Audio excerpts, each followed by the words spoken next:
Pendapat penyidik ini kenapa dijadikan dasar oleh JPU untuk menjadikan status kita sebagai terdakwa dan kita di penjara. Harusnya itu. Suasana di halaman Pengadilan Negeri, PN, Pati kembali riuh.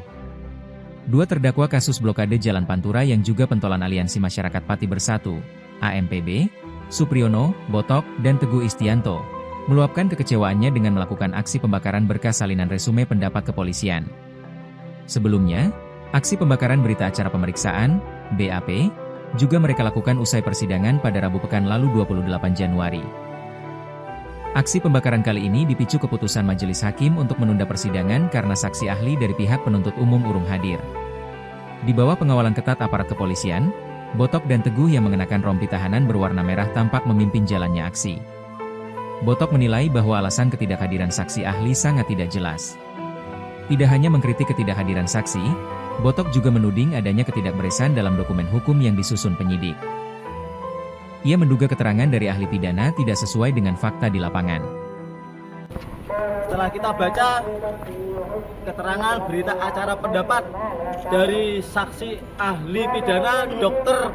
Mursito, warga Welaan Jepara, yang juga dosen dari Fakultas Hukum Wahid Hasyim Semarang, diduga juga tidak sesuai dengan fakta, juga patut dicurigai itu adalah bagian dari rekayasa, manipulasi, dan kriminalisasi yang dilakukan penyidik Mapolresta Pati. Pada hari ini kami akan membakar resume pendapat penyidik Polresta Pati yang diduga kuat itu adalah rekayasa, manipulasi, dan kriminalisasi terhadap kami. Selanjutnya Pak Teguh bisa menjelaskan lebih rinci. Bisa semuanya. Berikut kami sampaikan kasus yang menimpa kami itu murni rekayasa dan kriminalisasi. Kenapa kami sampaikan demikian? Karena BAP kemarin yang kita bakar kemarin adalah BAP rekayasa semua. Jadi ada 10 dari kesaksian kepolisian itu sama persis kata kalimatnya, titik komanya sama semua. Dari halaman 2 sampai dengan halaman 10. Itu semua sama. Bisa dilihat dan kami punya buktinya. Kemudian kami menduga ada suatu tindak pidana dari para penyidik, yaitu merekayasa hukum dan mengkriminalisasi warga.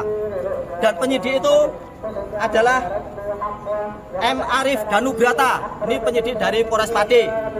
Kemudian anggotanya Andika Galih Saputra, ini warga Pucak Wangi. Kemudian Yogo R.A. Nugraha, ini alamatnya Perum Rondole. Kemudian Yohanes Andi P, ini dari Lumpur Margorjo.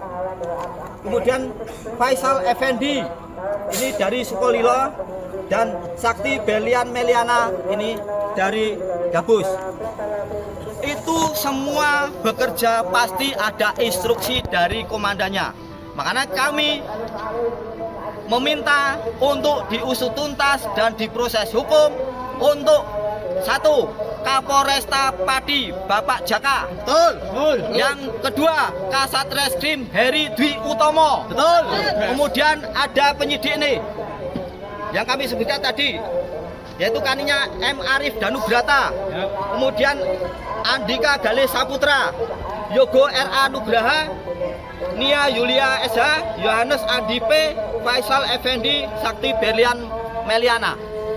Kami minta 1 kepada DPR, khususnya Komisi 3, untuk memanggil semua yang berkaitan untuk diusut tentang rekayasa hukum ini. Betul. Kemudian kepada Kapolri untuk memecat dengan tidak hormat kepada semua yang kami sebut tadi. Betul. Kemudian yang ketiga, untuk Komnas HAM untuk memberikan tuntutan kepada mereka-mereka untuk diproses hukum dan dihukum penjara. Betul. Itu maka kami sampaikan besok kami akan melayangkan surat kepada beliau-beliau semua dan harapan kami segera untuk ditindaklanjuti sebelum ini menjadi bom waktu untuk penegakan hukum di Kabupaten Pati. Betul. Ya. Itu untuk sementara yang kami sampaikan. Yang selanjutnya bahwa resume atau pendapat dari penyidik ini adalah dasar untuk menjadikan tersangka untuk menahan kami di ruang tahanan dan di lapas. Yang ketiga adalah untuk menjadi bahan dakwaan dari jaksa penuntut umum. Untuk mengecek dari ahli pidana, dari penyidik Pak Mursito, tolong dicek orangnya di mana. Kalau memang itu alasan dibuat, itu juga kami akan tuntut nantinya. Pendapat penyidik ini kenapa dijadikan dasar oleh JPU untuk menjadikan status kita sebagai terdakwa dan kita di penjara. Harusnya itu adalah bukti busuknya resume yang berdasarkan kronologi yang direkayasa. Semoga dengan pembakaran ini orang-orang yang menzolimi kami itu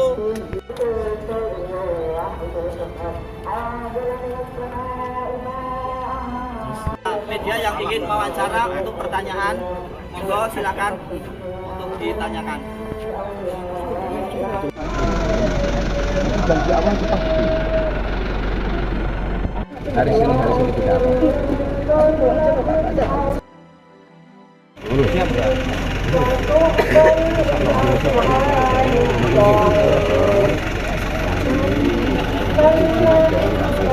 Allahumma salli ala sayyidina Muhammad wa ashghil zalimin bizalimin wa akhrijna min bainihim salimin wa ala alihi wa sahbihi ajma'in. Allahumma salli ala sayyidina Muhammad wa ashghil zalimin bizalimin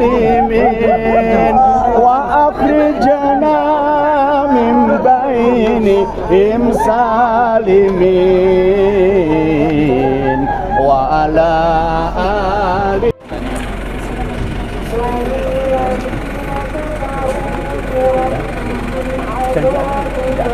Hanya menjalankan tugas.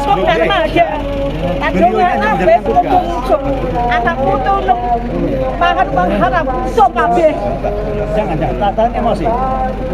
Dia membuat persaksian nggak bisa membacakan pasalnya, nggak bisa. Itulah janji Allah.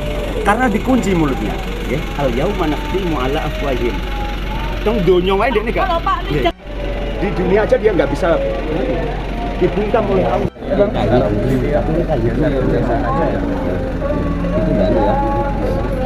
Wassalam dengan caranya Allah, karena janjinya Allah wallahu khairul makirin. Jadi Allah sebaik-baiknya pemberi balasan, ya. Jadi Allah punya rencana, ya. Jadi yang harus sing bakal membalas seperti ini. Jadi bukan yang menjelaskan dengan caranya Allah. Insya Allah itu kan dari yang saya katakan Allah belum makirin. Ya, oke. Nah, terus ayat mulai al-yaum menembus langit. Nanti menembus langit doa ibu kaya wae ya. Mengetuk pintu-pintu langit. Sebenarnya durung jaminan bebas piye neh, Pak? Insya Allah bebas nanti karena berkahnya bulan Sa'ban. Janji Allah. Mbak Ani wis tak bani anake, Pak. Bulan Sa'ban. Sebulan 1 minggu lagi ku nyawa, Pak. Makan. Pak, Bapak hakim halah ya Allah. Insya Allah janji Allah itu di bulan Sa'ban ini bulan yang penuh keberkahan. Insya Allah akan segera bebas dengan caranya Allah, ya. Karena dalam apa menyambut bulan suci Ramadan nanti biar hikmah gitu, ya. Itu janjinya Allah. Karena dari sekian banyak saksi yang 12 sampai jam setengah 11 malam. Download Tribun X sekarang, menghadirkan lokal menjadi Indonesia.